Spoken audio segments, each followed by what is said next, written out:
আসসালামু আলাইকুম। আপনারা সকলে কেমন আছেন? আশা করি সবাই ভালো আছেন। তো দেশ ও দেশের বাহিরে যেখান থেকে আমার ভিডিওটা দেখছেন সবাইকে আমার মন থেকে জানাই অনেক অনেক ভালোবাসা ও শুভেচ্ছা।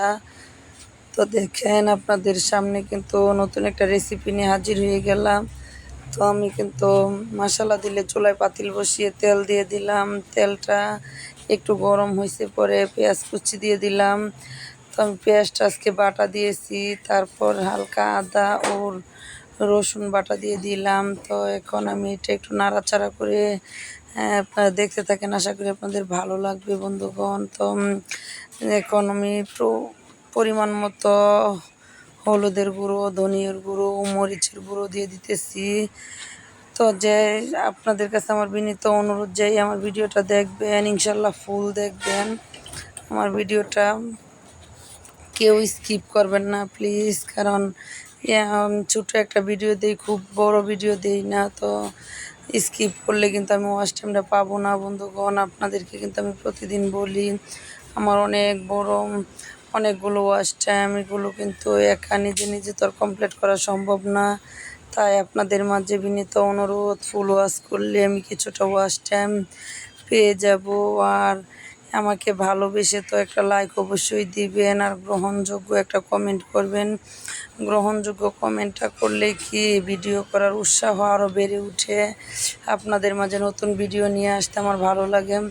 তাই মশলাটা কষিয়ে কিন্তু এটার মধ্যে রুই মাছের মাথা ও পেটের 2-3টা টুকরা দিয়ে দিলাম। তো ওটা ভালো করে আমি কষিয়ে নিব।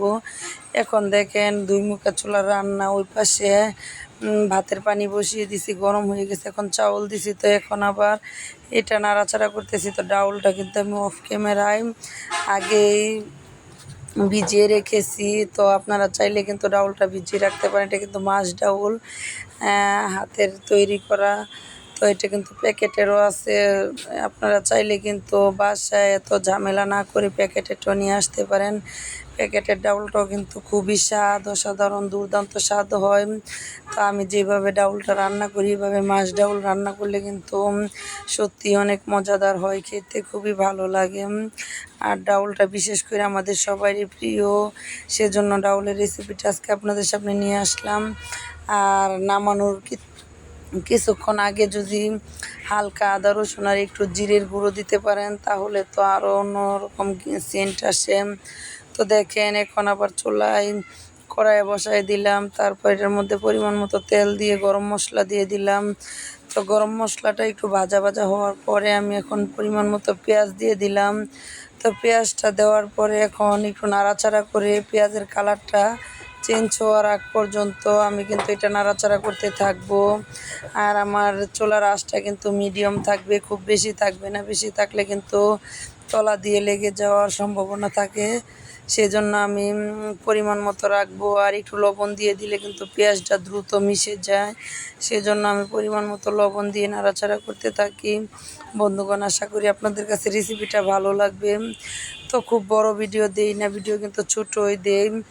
তো যারা প্রথম থেকে আমার পাশে আছেন তাদেরকে জানাই আমার মন থেকে ভালোবাসা ও শুভেচ্ছা, আপনাদের জন্য দোয়া ও ভালোবাসা রইল।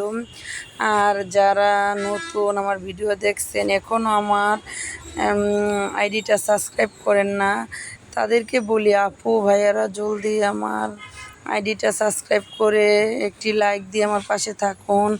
আপনার একটি লাইকে কিন্তু আমার ভিডিওটা আরও দ্রুত অন্য জায়গায় নিয়ে যাবে, ছড়িয়ে দিবে, ইউটিউব আর একটু বেশি টানবে। তো সেই জন্য আপনাদের কাছে বিনীত অনুরোধ, অবশ্যই একটি লাইক দিয়ে দিবেন। অনেক আপুদের দেখি কমেন্ট বেশি হয়, লাইক কম হয়।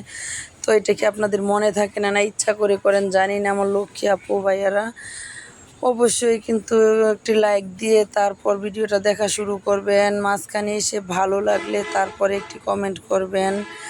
তো দেখেন আমি কিন্তু পরিমাণ মতো সব ধরনের মশলা দিয়ে আমি এটা কষিয়ে নিলাম।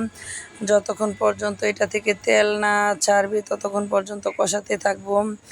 আর এখন একটু জিরে গুঁড়ো দিয়ে দিলাম লাস্ট। তো এটা ভালো করে কষা করে এটাতে আমি কোয়েল পাখির মাংস রান্না করব, দেখতে থাকেন। তো এটা কিন্তু আমি এখন দিয়ে দিলাম, ওগুলো নাড়াচাড়া করে কষিয়ে নিব।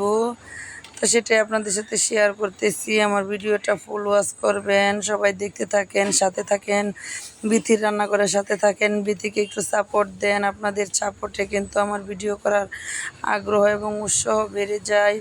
তো দেখেন, এটা আমি ভালো করে নাড়াচাড়া করে মশলাটা মিশিয়ে দিব। আমার আপু ভাইয়ারা সবাইকে বলতেছি, আপনারা আমার সাথে আছেন বিদায় আমি কিন্তু এই পর্যায়ে আসতে পেরেছি। তো আমার দীর্ঘ বিশ্বাস আমি আপনাদের হাত ধরে অবশ্যই লাস্ট পর্যন্ত পৌঁছাতে পারবো। তো সেজন্য কিন্তু আমি আপনাদের জন্য মন থেকে দোয়া করিও ভালোবাসি। তো দেখেন, আমি ভালো করে কষিয়ে পরিমাণ মতো একটু পানি দিয়েছি। এখন এটা একটু শুকনো শুকনো করব, যেহেতু এটা পাখির গোস্ত, এটা বোনা করবো। আর ওই পাশে দেখেন অনেক মজার শুটকির বড়া তৈরি করেছি, তো ওইটাও দেখাইলাম। দেখেন, এই যে আমার পাখি বোনা কিন্তু হয়ে গেছে। আর মাছ ডাউল রান্না করছি, পাখি বোনা করছি, আবার শুটকির চাপা শুটকির বড়া বানাইছি। তো রেসিপিগুলো আপনাদের সাথে শেয়ার করলাম, আশা করি আপনাদের ভালো লাগবে।